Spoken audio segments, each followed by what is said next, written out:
Hey guys, meron na po tayong official design sa paparating na nating Phone 3a at nating Phone 3a Pro.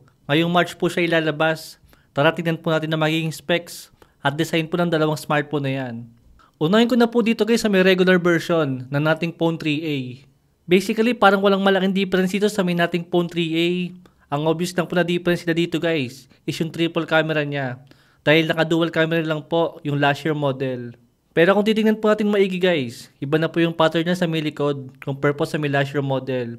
Still napakaganda pa rin po ng color white para sa akin. Yung placement po ng mga LED lights sa likod niya, ganun pa rin po yung pwesto niya, same ng last year model.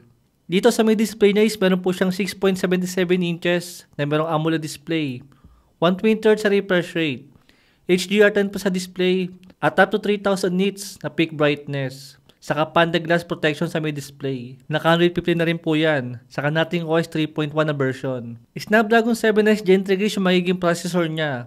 Malaking upgrade naman yan guys compare sa may last year model na Dimensity lang. At ewan ko lang kung magugustuhan to ng mga gamer dyan. Pero I think magiging mabenta pa rin naman ang smartphone na yan.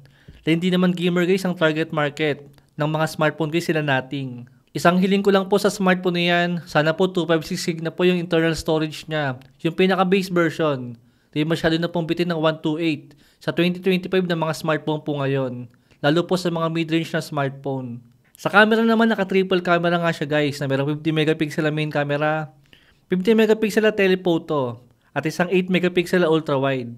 Saka 32 megapixel na front selfie camera. Magandang camera setup na po yan guys. Dahil subok na po natin ng nating Phone 2a last year na maganda po ang camera niya. Naka-dual speaker din po yan, in-display fingerprint at 5000 mAh siya battery. At sana lang din guys, meron na po siyang kasamang charger dyan. Yan po guys yung magiging design, saka po yung specs ng nating Phone 3a. Kung magiging 18,000 guys ang presyo na yan para sa may 256GB na version, I think laban na ako dyan. Dahil maganda ang software din nating at maganda rin po yung design niya at syempre pati yung camera. Processor lang siguro mabibitin ng karamihan dito, lalo sa mga hardcore gamer dyan. Pero sa karamihan po ng mga bibili ng smartphone yan guys, siguradong hindi naman gaming ang gagawin nila dyan. Pero yung Snapdragon 7S Gen 3 na yan, I think laban pa rin naman yan. Still mas maganda pa rin po yan, sa karamihan po ng mga smartphone ngayon. Dito naman tayo guys sa may Pro version ng nating Phone 3a. Actually camera po, saka design ng main difference nila.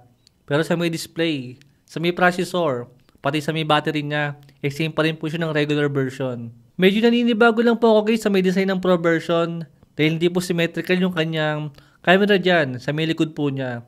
Kaya para mas gusto ko ang design ng regular version ng nating Phone 3a.